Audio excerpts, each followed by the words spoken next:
নমস্কার। IAS, IPS বা IFS officer এই স্বপ্নটা কিন্তু ভারতের লক্ষ লক্ষ তরুণ-তরুণী দেখে। কিন্তু এই স্বপ্নের রাস্তাটা ঠিক কতটা কঠিন, এর নিয়োগ প্রক্রিয়াটা কাজ করে কিভাবে? আজকের এই আলোচনায় আমরা ভারতের সিভিল সার্ভিস পরীক্ষার প্রত্যেকটা ধাপ একদম সহজ করে বুঝে নেব। চলুন তাহলে শুরু করা যাক। জনপ্রশাসনের একজন বিখ্যাত বিশেষজ্ঞ ওজি স্টল একটা দারুণ কথা বলেছিলেন। তার মতে যে কোনো দেশের শক্তিশালী জনপরিষেবার আসল চাবিকাঠি হল তার নিয়োগ প্রক্রিয়া, আর এটাই গোটা ব্যবস্থার মূল ভিত্তি। মানে বুঝতেই পারছেন, সঠিক প্রার্থী বেছে নেওয়ার ওপর একটা দেশের ভবিষ্যৎ কতটা নির্ভর করে। আর এই কারণে ভারতের সিভিল সার্ভিসকে বলা হয় দেশের শাসন ব্যবস্থার মেরুদণ্ড। দেশের জন্য বড় বড় নীতি তৈরি করা থেকে শুরু করে সেই নীতিগুলো যাতে সাধারণ মানুষের কাছে ঠিকঠাক পৌঁছায় তা নিশ্চিত করার অনেক দায়িত্ব কিন্তু এই অফিসারদের কাঁধেই থাকে। তাই এই নিয়োগ প্রক্রিয়াটা দেশের জন্য এত গুরুত্বপূর্ণ। তো এই বিশাল যজ্ঞটা পরিচালনা করে ইউনিয়ন পাবলিক সার্ভিস কমিশন, মানে ইউপিএসসি। আমাদের সংবিধানের ৩১৫ নম্বর ধারা অনুযায়ী তৈরি এই সংস্থা প্রতি বছর একেবারে স্বচ্ছতার সঙ্গে সিভিল সার্ভিস পরীক্ষা বা সিএসই আয়োজন করে। আর এর একটাই লক্ষ্য, মেধার ভিত্তিতে দেশের সেরা প্রার্থীদের খুঁজে বের করা। চলুন এক ঝলকে দেখে নিই আজ আমরা কি জানব। প্রথমে দেখব কারা আবেদন করতে পারেন, তারপর পরীক্ষার ৩ ধাপের জটিল পদ্ধতিটা নিয়ে আলোচনা করব, আর শেষে বুঝব কেন এই কাজটা শুধু চাকরি নয়, এর চেয়েও অনেক বড় কিছু। তো সবার আগে যে প্রশ্নটা মাথায় আসে তা হল, এই পরীক্ষায় বসার জন্য প্রাথমিক যোগ্যতাগুলো ঠিক কি? চলুন দেখে নেওয়া যাক এই যাত্রার প্রথম শর্তগুলো কি। দেখুন, এখানে মূলত ৩টে শর্ত রয়েছে। ১. প্রার্থীকে অবশ্যই ভারতের নাগরিক হতে হবে। ২. বয়স হতে হবে ২১ থেকে ৩২ বছরের মধ্যে। আর ৩ নম্বর শর্তটা হল যে কোনো স্বীকৃত বিশ্ববিদ্যালয় থেকে যে কোনো বিষয়ে একটা গ্র্যাজুয়েট ডিগ্রি থাকতে হবে। তবে হ্যাঁ, বয়সের ক্ষেত্রে একটা গুরুত্বপূর্ণ ছাড়ের ব্যবস্থা আছে। তপশিলি জাতীয় উপজাতির প্রার্থীদের জন্য বয়সের ঊর্ধ্বসীমা ৫ বছর পর্যন্ত ছাড় দেওয়া হয়। সামাজিক অন্তর্ভুক্তির জন্য এটা কিন্তু খুবই জরুরি একটা পদক্ষেপ। যোগ্যতা তো জানা গেল, এবার আসা যাক আসল লড়াইয়ের ময়দানে, মানে ৩ ধাপের পরীক্ষা পদ্ধতিতে। এটা কিন্তু একটা লম্বা আর বেশ কঠিন রাস্তা, যা প্রার্থীদের মেধা আর ধৈর্য দুটোরই কঠিন পরীক্ষা নেয়। পুরো পরীক্ষাটাকে আমরা ৩টে প্রধান ভাগে ভাগ করতে পারি। প্রথম ধাপ হল প্রিলিমিনারি পরীক্ষা, এরপর দ্বিতীয় ধাপে আসে মূল লিখিত পরীক্ষা, আর একদম শেষে চূড়ান্ত ধাপটা হল সাক্ষাৎকার বা পার্সোনালিটি টেস্ট।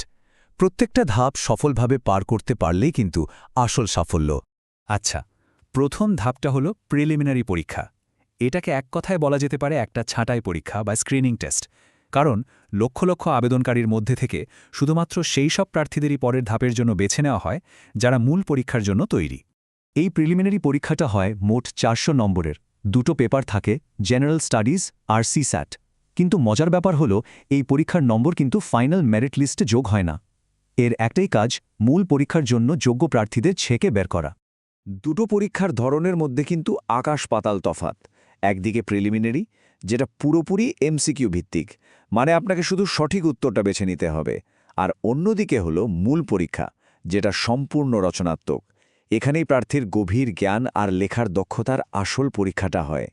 যারা প্রিলিমিনারির বাধা টপকাতে পারেন তারাই পৌঁছে যান দ্বিতীয় এবং সবচেয়ে গুরুত্বপূর্ণ ধাপে, অর্থাৎ মূল লিখিত পরীক্ষায়। আর আসল খেলাটা কিন্তু এখানেই শুরু হয়। একবার ভাবুন, ১৭৫০ নম্বর। এই মূল লিখিত পরীক্ষাটায় মোট ৯টা পেপার থাকে, আর এই বিশাল নম্বরের উপর ভিত্তি করেই একজন প্রার্থীর ভবিষ্যৎ ঠিক হয়। এখানে শুধু জ্ঞান নয়, বিশ্লেষণ করার ক্ষমতা আর সুন্দর করে গুছিয়ে লেখার দক্ষতারও চূড়ান্ত পরীক্ষা হয়। র্যাঙ্ক তৈরিতে এই ধাপটাই সবকিছু। ভাষার ব্যাপারটা নিয়েও একটা প্রশ্ন থাকে। দেখুন, প্রশ্নপত্রগুলো শুধু ইংরেজি আর হিন্দিতে হয়, কিন্তু উত্তর দেওয়ার সময় পরীক্ষার্থীরা ইংরেজি ছাড়াও আমাদের সংবিধানের ৮ম তপশিলে যে ভাষাগুলো আছে তার যে কোনো একটাতে উত্তর লিখতে পারেন। এটা ভাষাগত বৈচিত্র্যকে সম্মান জানানোর একটা দারুণ উপায়। লিখিত পরীক্ষায় সফল হলে ডাক আসে একদম ফাইনাল রাউন্ডের জন্য, সাক্ষাৎকার বা পার্সোনালিটি টেস্ট। এটা কিন্তু শুধু জ্ঞান যাচাইয়ের পরীক্ষা নয়, এখানে প্রার্থীর ব্যক্তিত্ব, উপস্থিত বুদ্ধি আর একজন প্রশাসক হওয়ার জন্য যে গুণগুলো দরকার সেগুলোই খতিয়ে দেখা হয়।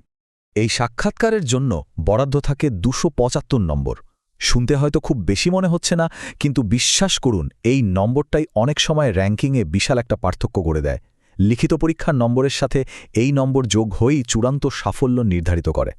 আর সবশেষে মূল লিখিত পরীক্ষার 1750 আর সাক্ষাৎকারের 275 নম্বর, এই দুটোকে মিলিয়ে তৈরি হয় ফাইনাল মেরিট লিস্ট বা মেধা তালিকা। এই তালিকা সরকারি গেজেটে প্রকাশিত হওয়ার মাধ্যমেই দেশ তার ভবিষ্যতের প্রশাসকদের চিনে নেয়। এতক্ষণ তো আমরা পরীক্ষার কঠিন পদ্ধতিটা নিয়ে কথা বললাম, কিন্তু এর পেছনের আসল উদ্দেশ্যটা কি? এটা কি শুধু একটা ভালো মাইনের চাকরি? একদমই না।